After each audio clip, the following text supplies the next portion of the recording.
At kayo po ay patuloy na nakakasama ng ating himpilang Radio Maria Philippines at nakakarating sa inyong mga lugar sa pamamagitan ng iba't ibang frequencies at via internet connection. Live po tayo ngayon sa ating official Facebook account, Radio Maria Philippines. Samahan po ninyo kami sa araw na ito at sama-sama nating ibahagi ang talakayan patungkol po sa ating ganapan ngayong buwan. No? So paparating na po ang ating Lenten season, or actually nag-start na po ang ating Lenten season at magkakaroon na din po tayo ng mga recap sa mga naging kaganapan po nung 14th anniversary ng RM 102.1 FM. Dito po yan sa Isabela. Bago po tayo magpatuloy sa ating talakayan sa araw na ito, tayo po muna ay mag-alay ng isang panalangin at sama-sama po tayo manalangin sa pamumuno po ng ating kalakbay, Tita Malu. Sa ngalan ng Ama, ng Anak, at ng Espiritu Santo. Amen. Prayer of Saint Pope John Paul II for Radio Maria. Mary, guide us in our major decisions and give us strength in times of trial, so that we may, with humble courage, follow the hidden ways of heaven, keeping faith with God and mankind, so that we can bring the joyful message of Christ the Savior to the hearts and minds of all. Mary, guiding star of evangelization, be with us. Be with Radio Maria's guide and be its protector. And this is our prayer for Lent.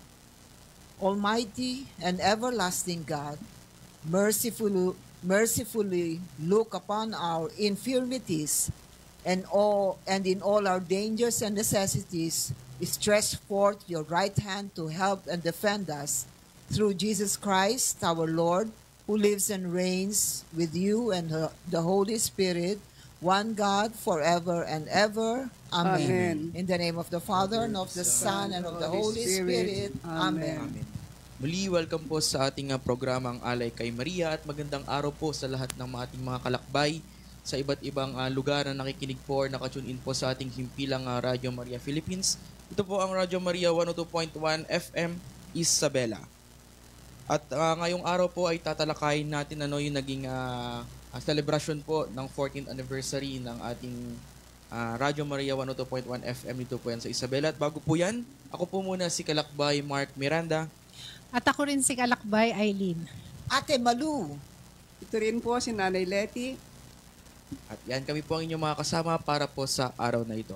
And syempre, kasama po natin ang ating technical. Nandiyan po sa likod ng camera.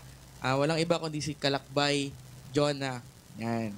So, Tita, ano ba yung mga naging kaganapan po natin nung ating 14th anniversary dito po sa 102.1 FM Isabela? Ayan. Of course, nais nating simulan ang hapong ito sa pagbibigay pugay at pasasalamat sa lahat ng tumulong para mairaos natin at maisagawa ang napakahalagang pagdiriwang natin noong nakaraang linggo, 14th anniversary of 102.1 FM Isabela. Naging matagumpay po ito dahil sa lahat ng mga taong nagkasama-sama.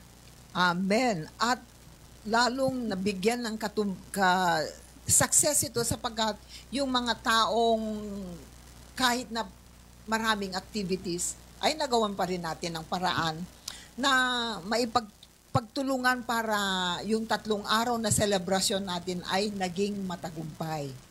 Di ba, Sis Ate Letty, marami tayong mga pinuntahan ng mga lugar at very open naman po sila na tinanggap po ang Radio Maria, di ba, Sister Letty? Oo. As far as Cordon, nakarating po kami at we are very happy to tell you na very welcoming ang mga tao doon at gusto rin nila makipag-participate sa Radio Maria. Lalo-lalo po na-inspire kami dahil meron isang bata doon na listener ng ating Radio Maria na every basta merong Radio Maria program, naroon po at nakikinig. At hindi lang yun ang kanyang ginawa, kundi ipinapasa pa ito sa kanyang mga kaibigan. Kaya kahit kayong mga walang alam pa sa Radio Maria, nakakaalam na dahil sa batang ito. Yeah, and we would like to thank you, of course, sa support ng ating studio, national studio. Sa Tarlac.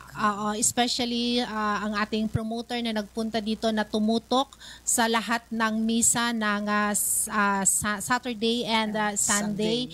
Indeed, we are receiving a lot of feedback from our parishioners na mas nakilala nila ang Radyo Maria at ang mission nito dahil sa maikling pananalita, ngunit napakalamang mga ibinahagi ng ating promoter.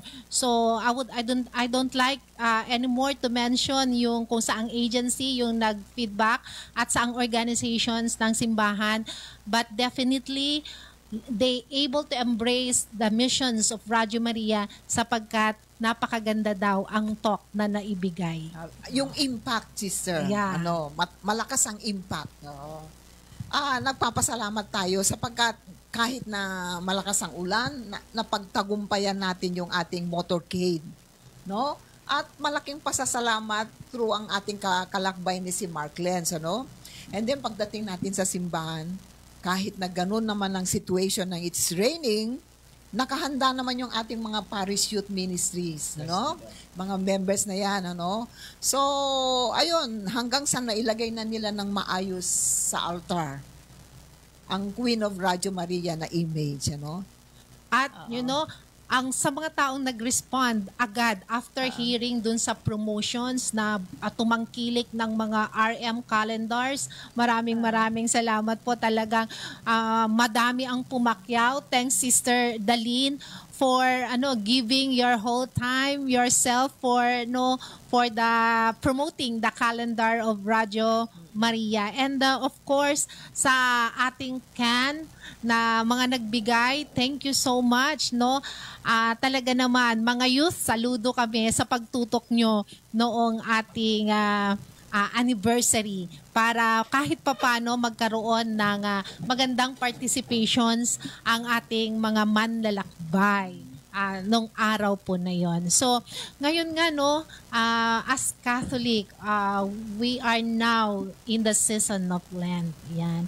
So, lahat po ng ating pinagpaguran noong 40th anniversary, lahat po ng ating participations, harinaway dalhin natin lahat ng mga ito ngayong panahon ng pagninilay ngayong Lent. For sure, God would be pleased in all our participations with Radyo Maria missions at God would more be pleased kapag itutuloy po natin bilang bahagi ng ating pag-o-observe ng Lent, ang misyon, pagdadala ng misyon ng Radyo Maria. And Sister Aileen, katuwang tayo ng Radyo Maria. Tayo ay sabay-sabay na maglalakbay patungo dito sa Lenten season na ito. So ngayon sa Radyo Maria, kung tayo ay nakatutok, ay maririnig natin doon na karamihan ngayon ng mga programs ay geared towards yung preparation of the Lenten season. Maraming mga naihanda na mga talks tungkol sa preparasyon natin, which is started on the Lenten season, yung sa Ash Wednesday. Yun nga, sa pagtutok natin yan, nagkaroon ng very significant na dating sa atin yung paglagay ng ash sa ating ulo. Nakasabay din nun ay yung pagtutulungan din ng St. James Parish para sa misa na ginanap na ilang beses na ang sabi nga ng ating isang kasamang pari ay blockbuster sapagkat punong-puno ang mga simbahan. So nais nating batiin si Brother Ray. Baka hinihintay nila ang iyong bati, Brother Ray. Ayan. Good afternoon po sa lahat na nakikinig. Katatapos lang po ng family din ng TAPS, kaya medyo nahuli na naman po. Sa totoo lang, ayaw ko na sanang tumuloy kaso napakinggan ko po kaagad yung ni Sister Aileen pag-upo ko. Yun, na parang napaka-importante na kalakbay din natin ang Radyo Maria, kasi parang ayaw ko nang tumuloy kasi nga late na naman ako, palaging busy, ganyan. Pero basta parang may Holy Spirit na umuudyok sa akin na punta lang ako. Kasi parang iniisip ko ano maisishare ko kasi napaka-busy ko nung anniversary, hindi naman ako naka-join. Tapos, ito na, malilate pa. Pero, tama-tama sa pinag-uusapan natin ngayon, na talaga, kailangan may instrumento rin para talagang mapalapit ka sa kanya at hikayatin kanya na mag-respond lang dun sa tawag niya ng ating Panginoon At siguro nga timing kasi nitong mga nakaraang mga buwan talagang alam naman ng mga kasama ko na talagang medyo hindi ako nakikita dito sa Radio Maria dahil sunod-sunod yung mga dumating na mga siguro masasabi na lang natin na masyado ako naging busy po. Pero kailangan talaga kumilos ka rin at magpasya ka na sa kabila nung pagiging busy mo, sa kabila nung pagiging ang dami mong alalahanin, pero napakaganda pa rin na ilaan mo pa rin yung time mo para kay Lord. Kasi nga siguro ang pinayagan ko na diyan sa baba napaka-traffic po ngayon diyan sa baba. Kaya parang hanggang sa huling sandali parang inuudyokan ako ng bad spirit na huwag ka nang tumuloy kasi late ka na nga. Tapos traffic pa. Tapos wala ka rin naman mai-share. Parang mga ganun yung tumatakbo sa isip ko. Nandiyan na po ako sa pinto kanina. Pero sabi ko, basta ganun naman ang gusto ng Diyos. Ilapit mo lang yung sarili mo, no? Okay. Bro Ray, talaga naman, God will make a way. Alam niya kasing namimiss ka na namin. Kaya andito ka ngayon. Kaya thank you for coming. Ayan. Oo nga, tamang-tama sa pagbabahagi ni Sis Malu kanina na ang daming tao na nagpunta. Magandang senyales yan na ang mga Katoliko kahit na busy sa panahon na yan, alam nila ang kahalagahan ng pagsisimula ng pag-aayuno. At napaka-positibo sa akin ang bagay at naganap noong Ash Wednesday dito sa St. James. Talagang sobrang dami talaga ng tao. Parang kinulang ulit yung malaking simbahan natin in short. Nagbiro pa nga si Father Vincent, sabi niya, kausapin niya raw si Father Tony na tuwing linggo, magpapahid na lang ng abo. Kasi ibang klase yung magic na ibinibigay ng At maganda from yung sabi nga, mag-respond lang tayo, di ba? Sabi ni Brother Ray. Maganda nga din yung sabi niya na minsan meron na tayong mga nakakaligtaan na magagandang mga commitment natin, lalo na sa ating simbahan. Maganda rin na panahon na to, magkaroon din tayo ng renewal, ng pagbabalik loob. And this is very timing sa mga kasamahan din natin sa simbahan or kaya dito sa Radio Maria na volunteers na kung hindi po sila visible nung mga nakaraang araw. Tayo naman po ay pamilya na uunawaan natin ang isa't isa na medyo minsan hindi natin kinakaya ang schedule. And we are your family na naaalalay din sa panahon na hindi ka pwede, aalalay si Mark, Nanay Letty, at sa panahong si Mark naman ang hindi pwede aalalay. Basta meron tayong hugutin natin ang ating sarili na magdesisyon na babalik ako sa pagmimisyon. Well said, Brother Ray. Tama, tita. Alam mo, tita, gusto kong dagdagan yung explanation mo, kasi talagang napaka-timely ng mga ganitong usapin natin ngayon, lalong-lalo na sa shinare ni Brother Val, Kasi ano nga ba ang Lenten season? Lenten season talaga Brother Ray, sorry. So ang Lenten season kasi po talaga natin is a sacrifice, no? Talagang starting po nung Ash Wednesday natin, parang it marks the beginning ng pagsasacrifice natin as a Catholic, no? Kahit napakarami nating gawain, napakarami nating trabaho, parang hindi talaga natin makakalimutan ng Diyos. Palaging nandyan yan. Kaya dapat kahit sobrang daming ginagawa, talagang yung sacrifice mo kung talagang gusto mong pumunta, talagang makakapunta ka. So yung Ash Wednesday talagang kahit may pasok po yan, no, weekdays, nakita natin napakadaming nagsimba. So parang it's a sign na talagang it's start of their sacrifice, no? Kahit napaka-busy araw para sa kanila, naghanap sila ng oras para makapag-celebrate ng ating Ash Wednesday. Yun, tita. And so, para mang preview sa atin yung Ash Wednesday, ito yung sinabing, umpisa na ng Lenten season.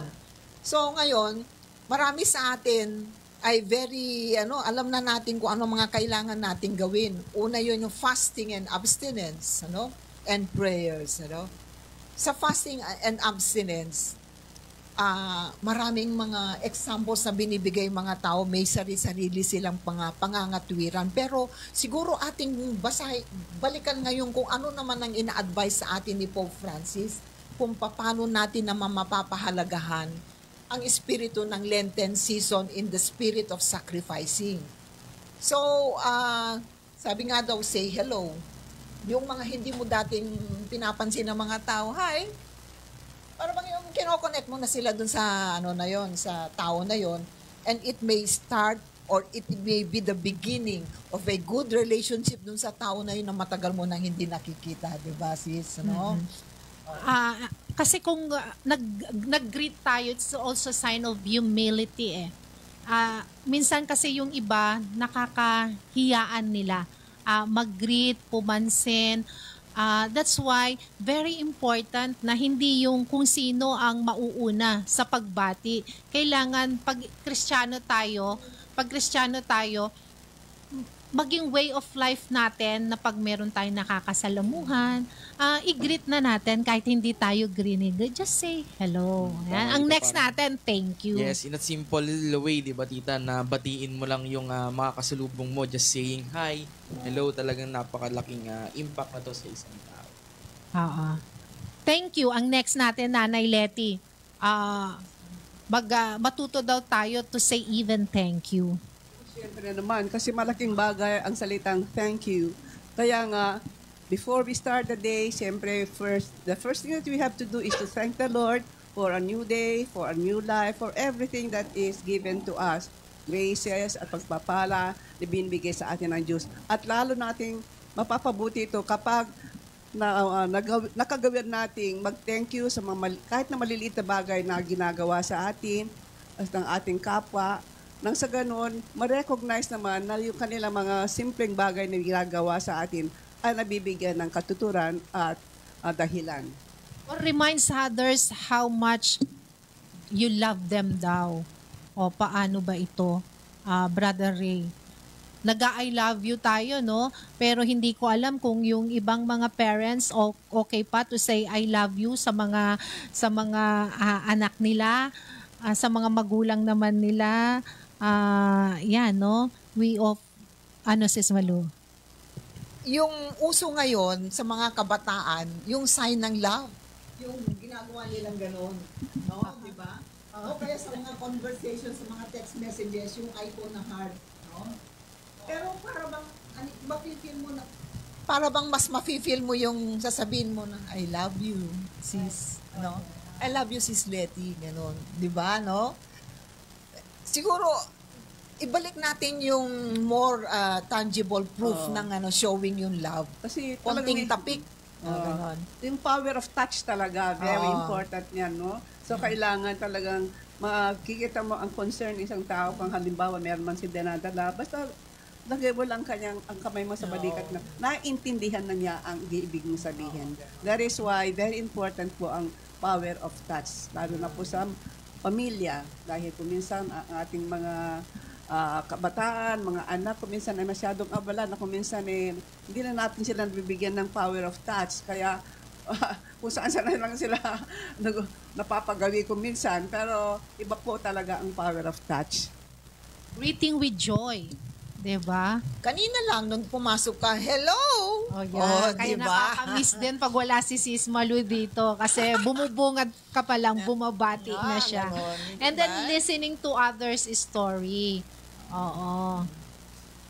Gaya ng, baka may ikwekwento si brother, sa magandang story. Very short lang. Listening to others, giving a short story. Yung bang pakikinggan ka namin. Yung we have the listening ear. No? Kuminsan, kwento tayo ng kwento, pero yung katabi naman natin, may hawak naman na cellphone. O kaya naman, hindi natin siya huhusgaan mula sa kwento niya. Kasi may mga kwento na ibinabahagi lang sa atin ng kapwa nating manlalakbay kasi pinili ka na pagbahaginan niya. Amen. So kung ano man yung naririnig natin na struggles niya, problems niya, keep it to yourself ba? Dahil kalakip nito ay tiwala noong kapatid natin na kalakbay na may pinagdadaanan. So, yung pag may mga occasions na ganyan, no, wag natin itong don't take it for granted. Kasi andoon yung guidance ni Lord na sa dinami-dami ng tao na pwede niyang pagkwentuhan at pagsabihan, pinili ka niya, no? Naalala ko tuloy yung tungkol dun sa, yung tungkol dyan sa pinagkwentuhan. Inopen up niya yung kanyang sarili. One way of respecting that person in the spirit of the Lenten season is, bukas sa sinabi ni Sis Aileen na there is a reason, siguro kailangang ipagdasal natin yung taong yun. And one way of yung abstinence daw, abstinence yung pagkwento sa ibang tao, yung chismis. So we keep it among ourselves, kung ano yung kwento na yon, wag natin i-share sa ibang tao. We abstain from sharing stories of other people. We abstain from criticizing yung story na binigay sa atin. But instead, i-lend natin yung ear natin and then pray for that person. No? Yeah, there are really many forms of abstinence. Limbawa po, yung sa isang araw, huwag kang magalit, maging mapagmahal ka, at you give a listening ear. Yun nga sabi na kaya nga pag sa abstain, hindi lang po bagay na sinasabi ng mag-abstain sa pagkain ng karne, pero marami pong paraan para makapag-abstain tayo. Katulad nga sabi ni Sister Malu, abstain from chismis, abstain from saying bad words, abstain from becoming angry all the time, lalo na sa mga magulang, nagbadalig ma-stress, sa mga anak, magpasensya tayo ng konti, especially during this Lenten season. And then next is being attentive to those who need you. So, napakahalaga pala yun, brother. Tita, sobra lalong-lalo na sa experience ko, tita, lalo na nasa field tayo ng, nasa medical field, yan, nasa rescue po. Talagang kahit sino, o kahit saan pa yan, talagang pag kinailangan nila ng tulong, talagang pupuntahan po natin. Kasi napakahirap naman, sa akin po personally, napakahirap po na tingnan or maramdaman mo yung presence na isang tao na hindi sila naka-cope up sa nangyayari sa kanila. So even though na kahit anong karanasan pa yan, kapag kailangan kanila, kahit saan pa sila, kung kayang puntahan, kayang tulungan, pupuntahan at tutulungan po natin yung mga yan. So isa rin to sa mga naging message po ngayong Lenten season, na we don't need to be selfish to ourselves only. Talagang kailangan din nating iparamdam sa iba yung presence natin. So pagka kailangan nila tayo, one call away. Kapag kaya naman, syempre dapat nating puntahan. No, Tita Malu? Yeah. Next is lifting someone's spirit. Ayan. May naaalala ba kayo dito na pinanghihinaan ng loob? Oo naman, kung minsan kasi hindi ka makita ng personal, kaya sabihin mo na, I am just one text away from you. So if you can share with me kung ano man ang mararamdaman mo, then I will always be here. So again, para kang you are again extending your help through text. Kasi nga yun nga sinasabi na I am just one text away from you. Celebrating the qualities or success of another. Yan, meron ba kayong naaalala? Ako kasi lagi ako nai-invite kapag may mga celebrations ang mga family.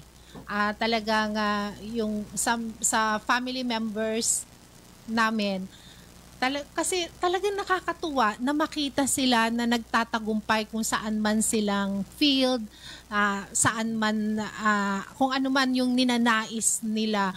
Talagang alam mo, napapadasal ako for the family pag nare-receive nila yung mga graces and blessings. Minsan, kailangan i-practice natin din talaga yung sa sarili natin, yung ganong spirit.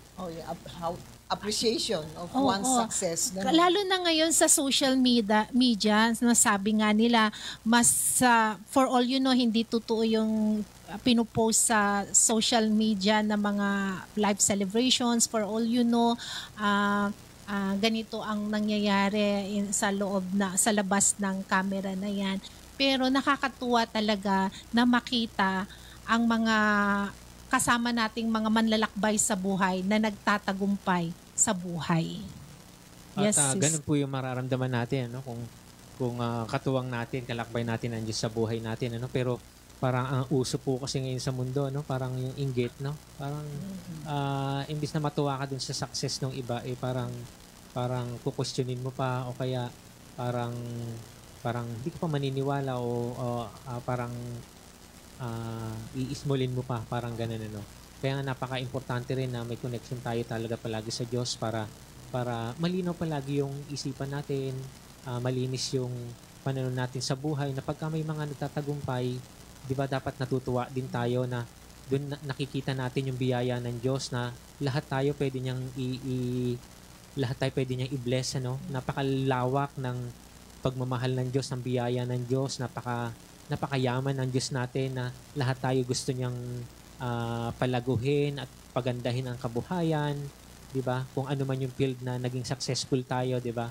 Sana maganda kung ganun yung umiiral na mentalidad sa bawat isa sa atin, at ganun yung magiging mentalidad natin kung kilala natin ang Diyos sa buhay natin. Pero nakakalungkot minsan kung hindi mo kilala yung Diyos sa buhay mo, pagka may mga nagtatagumpay, parang hindi tayo natutuwa, parang naiinggit pa tayo, 'di ba? Kaya nga yun yung isang challenge ni Pope Francis. I-exercise natin ngayon yung ganon, ngayong Lenten season. Amen. Tapos sabi niya, select what you don't use and give it to someone who needs it. Yan. So, nako, yung marami pang itinatago, sabi nga, no? Yung usable. Oo, hindi usable. Yung dispose, kailangan nang i-dispose. Oo, ano? yan. Pinagkasal.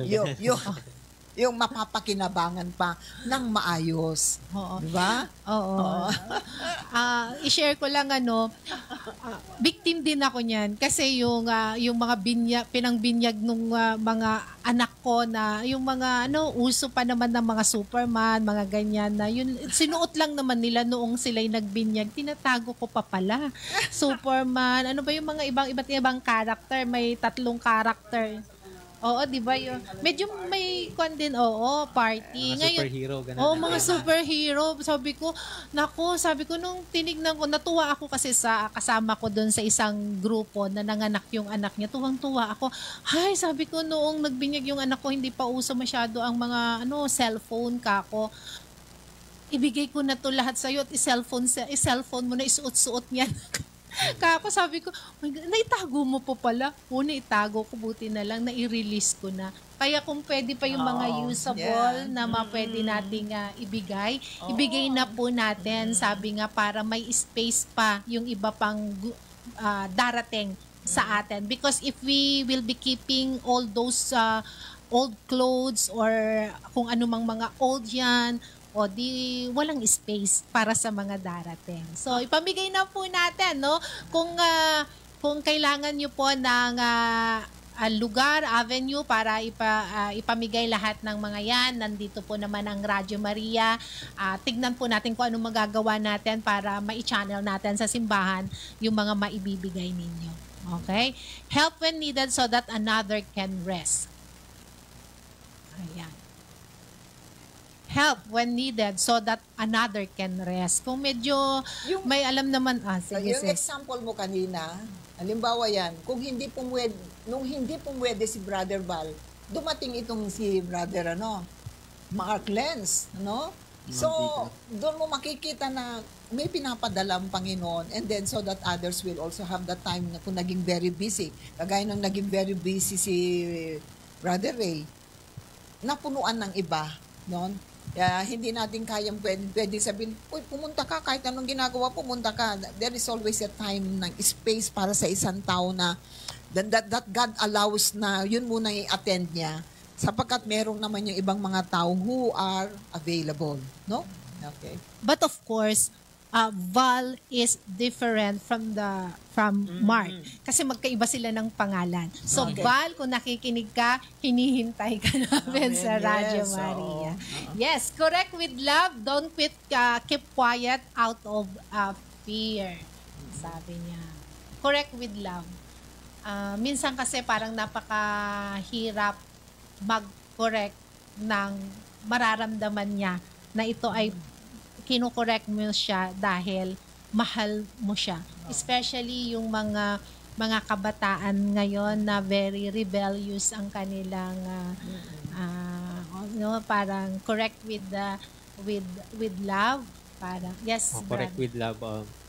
Ibig sabihin parang sana yung gusto natin pagsabihan, pinagsasabihan natin siya. Sana maramdaman niya, pinagsasabihan natin siya. Mari, yung mga anak natin, ganyan, yung anak ko, na pinagsasabihan ko siya kasi hindi ako galit sa kanya at hindi ko siya gustong mapahiya o masaktan, kundi pinagsasabihan ko siya dahil mahal ko siya. Sana yun din yung pinapaalala sa atin ngayon, na sana doon tayo maging conscious, na sana mangibabaw yung kasi kinokorek natin siya dahil mahal kita. Parang minsan kukuhanin siguro natin sa paliwanag, na minsan kasi pagka nagalit na tayo, parang hindi na natin nakokontrol yung sarili natin, yung boses natin mataas na. Kung ano nang lalabas sa bibig natin. Pinakamahirap pa doon, baka masaktan pa natin, tapos sasabihin natin bandang huli, makukonsensya rin tayo kasi mahal kita, anak. Parang hindi naman maintindihan nun, lalo na kung bata ang kausap mo, o kaya lalo na kung talagang nasa malungkot yung pinagsabihan mo, kinagalitan mo, na sana wala talagang ibang pinakamaganda kundi kung sa lahat ng ginagawa mo, sasamahan mo ng pagmamahal, sasamahan mo ng malasakit, at I'm sure parang magigain mo yung kapatid mo na yon, na talagang mararamdaman niya kung ano yung gusto mo mangyari, na gusto mo lang siya mapabuti. At obvious din kasi kung galit lang talaga yung inspirasyon mo para pagsabihan siya, parang pinapakita mo lang na kayang-kaya kita, anak lang kita, ganyan, di ba? Mararamdaman din ng tao, mga kausap mo yung pagka ganun. At sa parte naman ng taong kinorek mo, sana, kasi kung di naman ito parang masabing abstinence din ito, dahil kapag ikaw ay sinabihan, let be your heart open. Dapat tanggapin mo na nasabi nila sa'yo dahil nga mahal ka nila, at yun sana ay point for you to reflect naman na kaya ka lang kinokorek, hindi dahil sila galit sa'yo, kundi dahil gusto mo pa silang mapabuti at gusto mo pa nilang gumanda ang kanilang buhay. Kasi kung minsan pag nasasabihan ka rin, ikaw pang galit di ba? Hindi lang kung yun, hindi na abstinence. It's a form of abstinence na you be humble enough to accept. Kasi naobserbahan nila yun Di naman nila sasabihin yun kung hindi totoo. Yung mga taong gumagawa lang ng mga nagko-correct ng hindama, mali po yun. So, mag-correct man po tayo, alam natin na tama yung ating sinasabi. At talagang, let us also be gentle in giving correction to our friends, lalo sa friends. Kasi kung minsan, sabi nga nila, friend mo raw ang isang tao kung kaya mong sabihin sa kanya ang kanyang kapintasan at hindi lang parate yung kanyang good qualities. Kasi a friend should know na you appreciate her because of her unique characteristics. Kaya nga, when we wanted to say something or correct a person, besides saying it with love, kailangang may privacy din, no? We respect also yung damdamin ng tao na yun. Do it with respect, with privacy, na hindi mapapahiya din sa isang tao. Ito yung isa sa nakikita kong isang mahalaga pa rin na panawagan sa atin ni Pope Francis dito sa Lenten season. And then next is have nice details with those who are close to you. Yan, tita, yung mga kaibigan natin, kakilala natin, mga malapit sa atin. Siyempre, kapag nakakasalamuhan naman natin sila, magkaroon tayo ng magandang pag-uusap, lalong-lalo na ito yung mga kapamilya, mga close friends natin yung mga yan. No? So, habang nakikipagkwentuhan tayo sa kanila, siyempre yung mga details na kailangan natin ibigay, yung mga kailangan natin ikwento sa kanila, dapat naman talaga is yung mga makatotohanan. Kasi siyempre, malapit sa atin yung mga yan, nalangan sabihan natin sila ng mga hindi kaaya-ayang mga bagay o yung mga kaayang-ayang i-share dapat sa kanila. So, kapag makakita tayo ng mga kapamilya, mga close friends, yung mga yan, have a nice chit-chat with them. Yung konting kwentuhan lang, kamustahan, napakalaking bagay na yan, lalong-lalo na sa mga malalapit sa atin. Piliin natin yung may maganda tayong sasabihin sa iba. Kasi minsan, mahirap tumingin ng maganda sa iba. Kasi minsan, it also are reflections ng kung ano nararamdaman mo, anong status mo sa sarili mo. Kaya minsan, instead of of saying hindi maganda doon sa kung tignan mo yung sa iba, tignan mo yung mas positibo mong makita sa kanya. And then, tignan mo din yung sarili mo. Baka nakikita mo lang yun kasi ito yung status mo at the present na Kaya nga, medyo isa pa, hindi no? maganda yung Kaya nga iwasan din natin, in relation to what Sis Eileen said, iwasan natin maging fault finder. Yun ang ibig sabihin na kailangan tingnan natin ang mas maganda at mas mabuti sa tao kaysa hanapin mo pa sa kanya ang kanyang pagkakamali. Sabi nga ni Lord, nakita mo ang dumi sa mukha ng kapwa mo pero sarili mong dumi sa mukha hindi mo nakikita. So that is a very strong from the Lord na talagang dapat we must be aware of this message ng Lord na we let us be, shall we say, honest, let us be more, yun nga. Yeah, Charitable word. Okay. sabi, clean what I use at home. Nako. Oh, yan. Napaka-basic, ano. Tignan mo si Pope Francis, nahihiwagaan ako dito sa mga practical ways niya how to observe Lent na nakakalimutan na natin, no?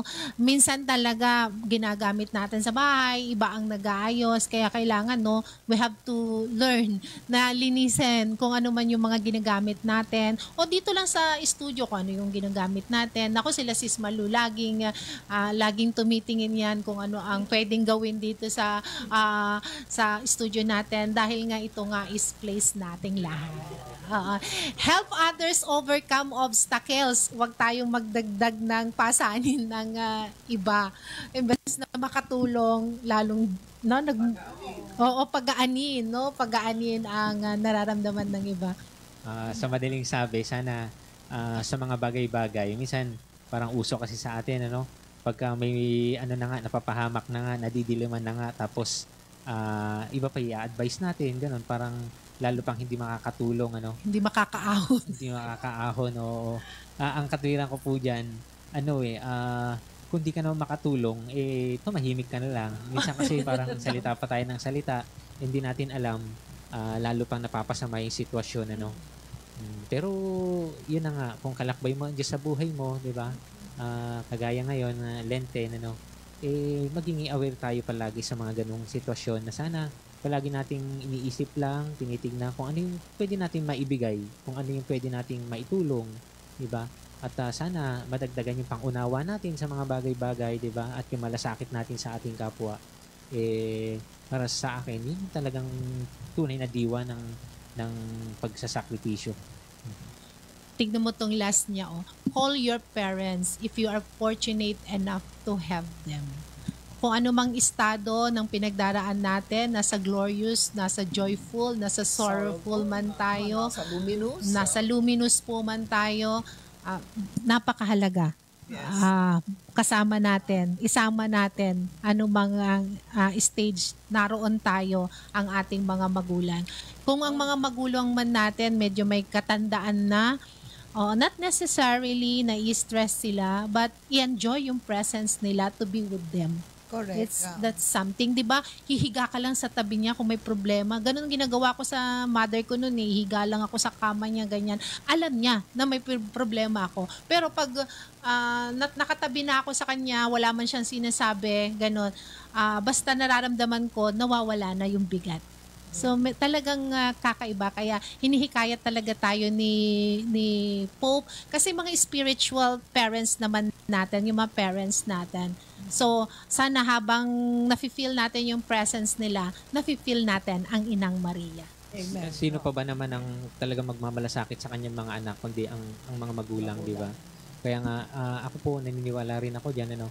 Kaya mapapansin niyo po, Sister Malu, siguro alam niya wala kami masyadong kasama sa bahay.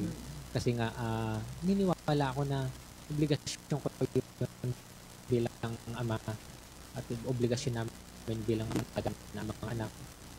At kami siguro kasama lang, tulong lang, pero hindi siya yung mga gaya at kanya-kanyang buhay na kami, kanya na lang nasa kung ano-ano lang pinabalahan. Pero yung po yung essence sa mga magulang at papasalamat din ako kasi mga magulang akong pagmahal na palagi silang nandyan para suportahan ka, gabayan ka, no? Tsaka ang mga magulang hindi nila kailanman ipaparamdam sa mga anak nila na talunan sila, ganyan, ano. Minsan naalala ko po, sumali ako sa fun run. Mga first time ko pa lang na sumali sa fun run. Parang medyo palagi pa ako nahuhuli noon.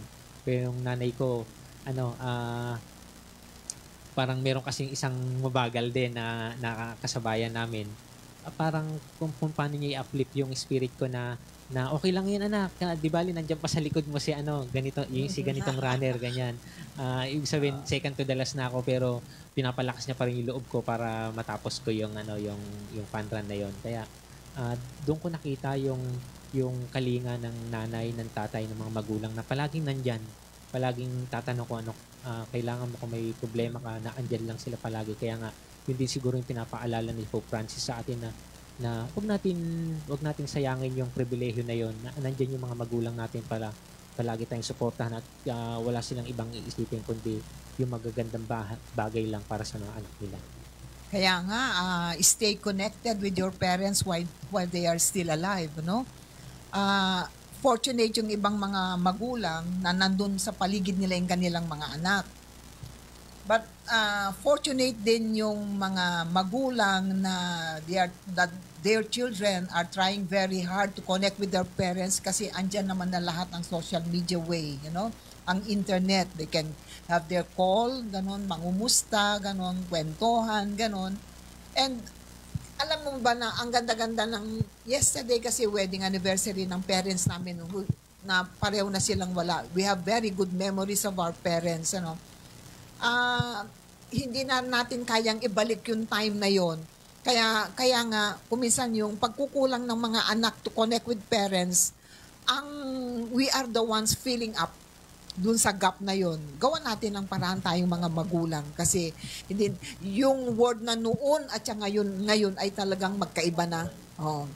We have to understand that na merong nang talagang line in between. Kaya for parents na na-identify yung difference na yon, parents na rin ang gagawa ng paraan. Pagpupunuan na rin ng magulang. Pero maganda na yung mga kabataan na nakikinig sa oras na ito, do your best to connect with your parents sapagkat napakaraming paraan on how to do it, no? Habang buhay pa. No? Yes, tita. So dagdag ko lang, no, tita, ngayong Lenten season natin, hindi lang pagka-fasting sa mga meats, yung mga hindi sa pagka-fasting sa mga foods. So meron din tayong mga iba't ibang fasting na kinakailangan, lalong-lalo na sa pag-uugali ng isang tao. Yeah. So unang-una dyan, tita. Brother Mark, yung 1 to 15 natin, ano yun kanina? 15. So yung 15 kanina din, tita, is yung simple acts of charity. No? By Pope Francis. By Pope Francis. So yung 15 ngayon na yun kanina is talagang kay Pope Francis nanggaling na gusto niyang iparating sa mga iba't ibang Katoliko, no, yung simple acts of charity. So nabanggit niya nga rin itong sinasabi ko kanina, tita, no, yung after ng 15 na simple acts na yan, meron din tayong iba't ibang fasting na kailangan gawin. Hindi lang sa pag-fasting sa pagkain, hindi lang pag-fasting sa meat. Kailangan din natin mag-fasting sa iba't ibang aspeto ng pag-uugali ng isang tao. Unang-una dyan, syempre, kailangan natin mag-fasting sa mga masasakit na salita. Hindi natin alam, hindi natin napapansin, nakakasakit na pala tayo ng damdamin ng iba. So sabi ni Pope Francis, we must fast from hurtful words and spread kind words. Yan, no? Iwasan natin yung pagkasabi ng hindi kaaya-ayang salita, lalong-lalo na kung ito yung nakakasakit sa mga kapwa natin. Yan. And then susunod dyan, tita, is yung fast from discontent and fill yourself with gratitude. So sabi ni Pope Francis din yung pagka-fast from ating discontent, no? So kailangan nating makontento. Yan, sa isang bagay na ipinagkakaloob po sa atin. Susunod po sa fasting naman ng ibinigay ni Pope Francis sa attitudes is fast from anger and fill yourself with meekness and patience. No, hindi sa lahat po ng bagay kailangan pairalin yung pagiging emosyon. No? Dapat alalahanin din natin na meron pang mas magandang pangyayari kung bakit nangyayari yung hindi kaaya-aya sa'yo. So, hindi natin dapat pinapairal kaagad yung ating emosyon, no, na kung saan magalit tayo agad-agad. Dapat kailangan mo natin mag-reflect kung ano ba yung nangyari before natin na gawan ng action.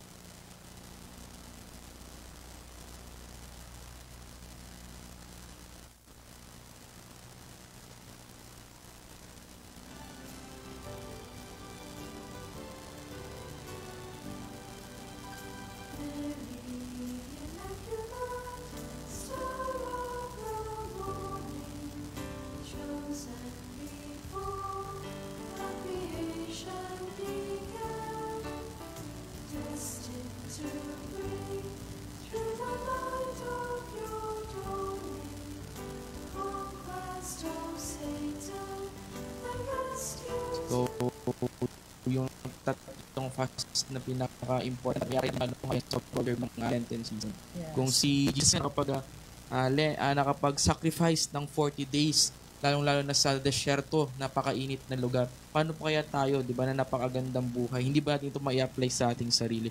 So dapat lagi nating ma-remind yung sarili natin na kailangan natin munang mag-reflect. We should always reflect on ourselves.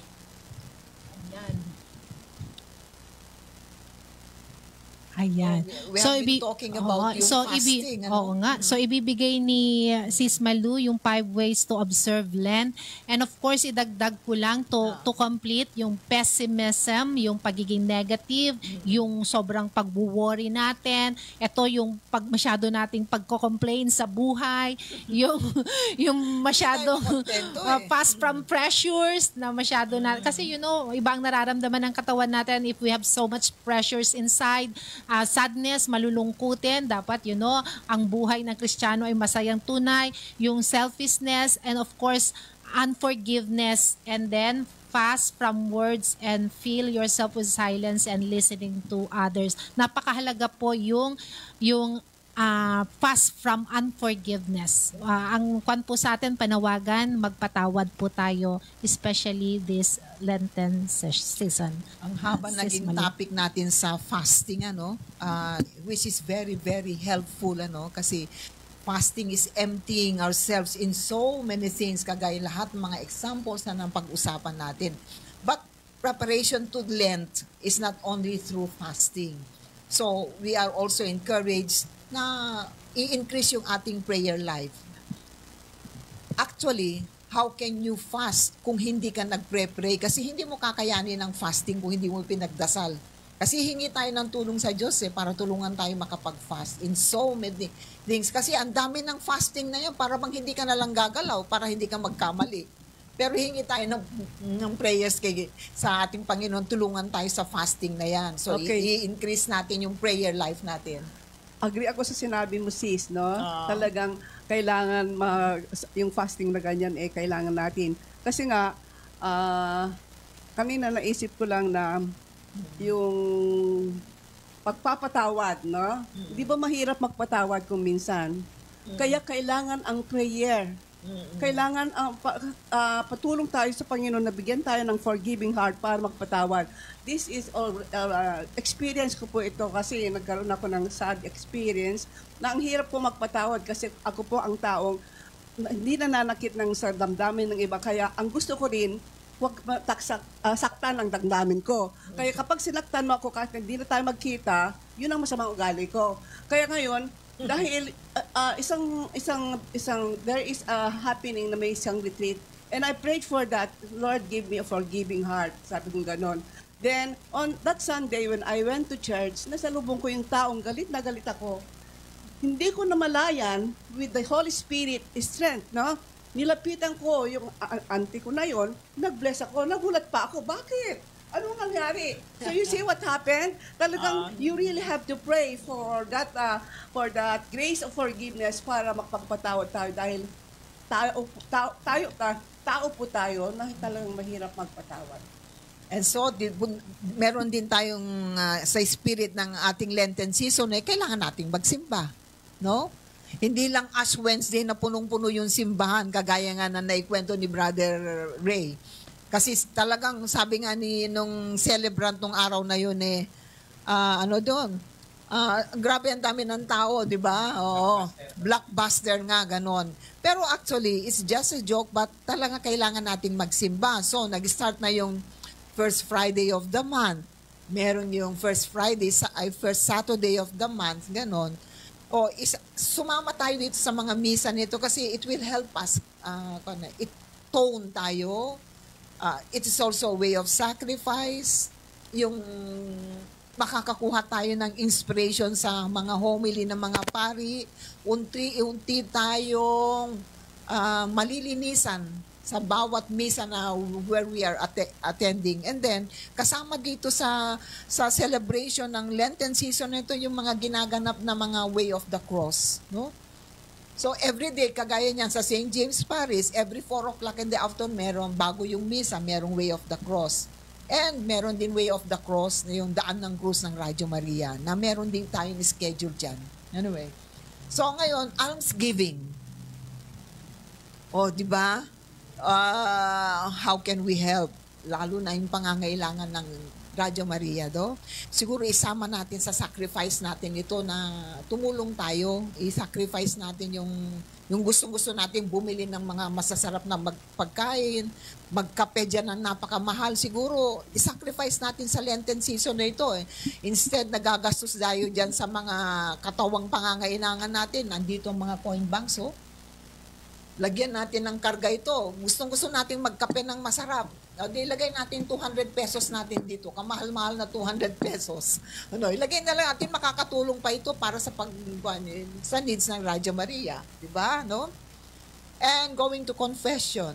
I-empty natin ang sarili natin para yung grace naman, it's like a glass of water na papanong papasok pa yung graces kung punong-puno naman. So we have to empty ourselves through confession. And then kung meron ino-offer na mga retreats, let's try our best na mag-attend. Yan. Ayan, to recap po, ano nga ba ang Lent? And dito, so ang Lent po natin is a 40 days period of prayer, fasting, and almsgiving that prepares Christians for Easter. So it's a time to remember that Jesus' suffering, death, and resurrection, and to reflect on how to follow Christ's will more closely. So it means po na we need to prepare this Lenten season para sa muling pagkabuhay po ni Hesus Kristo.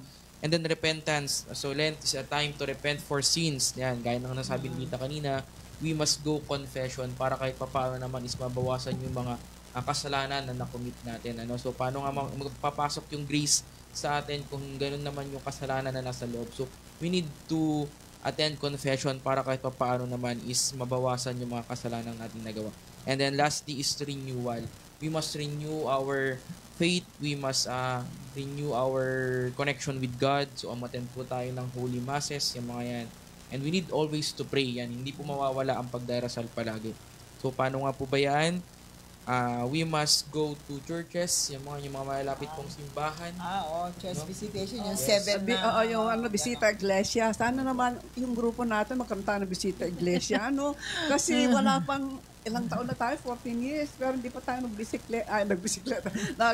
iglesia na as a group naman sana para at the same time pwede nating mai-air kung pwede. Kasi yung iba hindi alam yung bisita iglesia Salamat naman sa Diyos sa kahit pa paano, last year nakapagbisita iglesia ang aking family. Kasi parating sinasabihin kami ng madre, magbisita ng iglesia, isa sa ninyo. Kaya buti rin naman na meron kang somebody na nagre-remind sa iyo sa mga ganitong panahon. So for this 2025, hayaan niyo po kami na samahan po muli namin kayo sa inyong observance of the Lent. Marami po kayong mapapakinggan sa ating istasyon Radyo Maria para mapalalim ang ating pagninilay patungkol sa Lent at sa pagsunod natin sa kautusan ng ating pinuno ng simbahan si Pope Francis. Atin po siyang ipagdasal at hayaan po ninyo na ang Radyo Maria ang makasama ninyo sa mga masses kung hindi po talaga kakayanin at kung kakayanin po, pumunta po tayong lahat sa ating mga simbahan. At sabi nga po ni Sis Malu, observe your Lent by giving alms.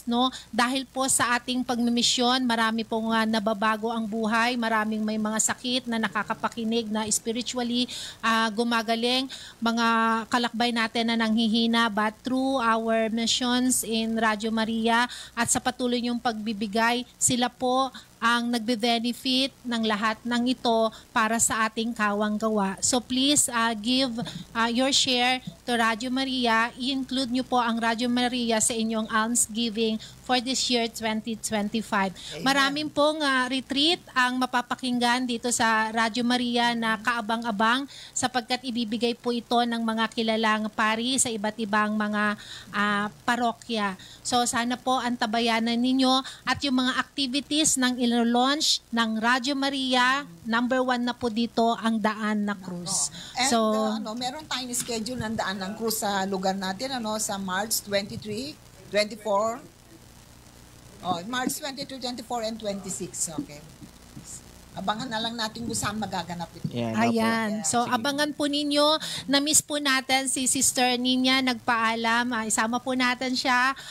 Mag-ingat ka, Sis Ninya, saan ka man naroroon. So, time check. Nakikinig daw po si Sister Ninya sa atin. So, ayan po. Patuloy po tayong kumapit sa ating misyon sa And Radyo Tita, Maria. dagdag lang po natin ating mga schedules po ngayong Lent and then this upcoming Holy Week. So tomorrow po, starting na po ng ating first Sunday of Lent. On second Sunday of Lent is magaganap po on March 16 and March 25 is the third Sunday of Lent. March 20 is the Laetare Sunday. April 6 is the fifth Sunday of Lent. April 13 is the Palm Sunday. April 17 is the Maundy Thursday. April 18 is Good Friday and April 19 Holy Saturday and April 20 is Easter Sunday. So yan po ang ating calendar for this Lent and the upcoming Holy Week. May healing mass tayo, no? Yes, Sa sa St. St. James this coming Wednesday. Wednesday. Oo. Ang ating pong presider, Yes, walang 12 iba po. si Father Orbos, Jerry. Father Jerry Orbos. Please, if you can 6 o'clock catch yan. up, mga parishioners ng St. James at mga karatig bayan. So may healing mass po na gaganapin sa St. James Parish at 6. Yes, 6 o'clock. yes. Pero baka dapat nandoon na tayo ng earlier, mga 5 p.m. So, yan po, no? Maraming salamat po sa inyong pagsama muli sa amin. Naway tayo po ay sama-samang magnilay kasama ng ating pamilya. At i-observe po natin lahat na to. Let us do cleansing. Akayin po natin ang ating mga kalakbay na sumama sa atin sa ating pag-observe ng Lenten season. Yan. So mga kalakbay, napakaganda po ng ating naging tinalakay or naging pag-uusap ngayong araw, lalong-lalo na sa observance po ng ating Lenten season at saka sa upcoming Holy Week. At masasabi talaga nating lahat tayo ay nag-aalay kay Maria tungo kay Jesus. So tayo bilang mga kalakbay ay araw-araw nating binibigyan ang Diyos ng pagkakataon upang maipagpatuloy ang buhay nakaloob sa bawat isa sa atin bilang mga kamanggawa ni Inang Maria upang magdala si Kristo sa mga tahanan. So bago po tayo magtapos, mag-alay po muna tayo ng isang closing na panalangin. Sa ngalan ng Ama, ng Anak, at ng Espiritu Santo. Amen. Mapagmahal na Ama sa langit, dinadakila, pinasasalamatan at pinapupurihan ka namin sa bawat araw ng aming buhay bilang volunteers ng Radyo Maria. Banal na Espiritu, ibuhos mo ang iyong biyaya at gabay sa aming programa upang ang alay kay Maria ay maging daan sa paghahatid kay Kristo sa bawat tahanan. Hinihiling namin, Ama, na patawarin mo kami sa aming mga kahinaan at kapalakasin mo ang aming pangangatawan at pananampalataya upang kami ay patuloy na makapaglingkod at maging instrumento ng pananalangin, pagsasabuhay at pagpapalaganap ng iyong mga turo at aral mula sa mga karisma ng Radyo Maria. Basbasan din po ninyo ang lahat ng aming volunteers, listeners, donors at kalakbay sampu ng kanilang pamilya sa gagawin nilang patuloy na pagtulong at pagbibigay upang maipagpatuloy ang misyon ng Radyo Maria. Pinakakatiwala namin ang bawat sandali sa programa na ito sa iyong banal na kamay, sa ngalan ng Inang Maria, sa ngalan ng Ama, ng Anak at ng Espiritu Santo. Amen. Maraming salamat po. Kasama natin si Brother Val, si Ma'am Letty, si Sis Brother Malu, Ray. Brother Ray, Brother Mark, at sino na to? Si Jonah. Sa susunod po muli na pagsama-sama natin, harinaway tayo po'y magkaroon ng isang makahulugang Lenten season for 2025.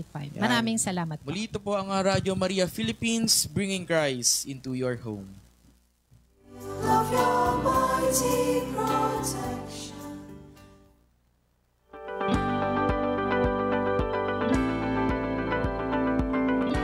Ito po ang inyong himpilang Radyo Maria, bringing Christ into your home. Ang Radyo Maria ay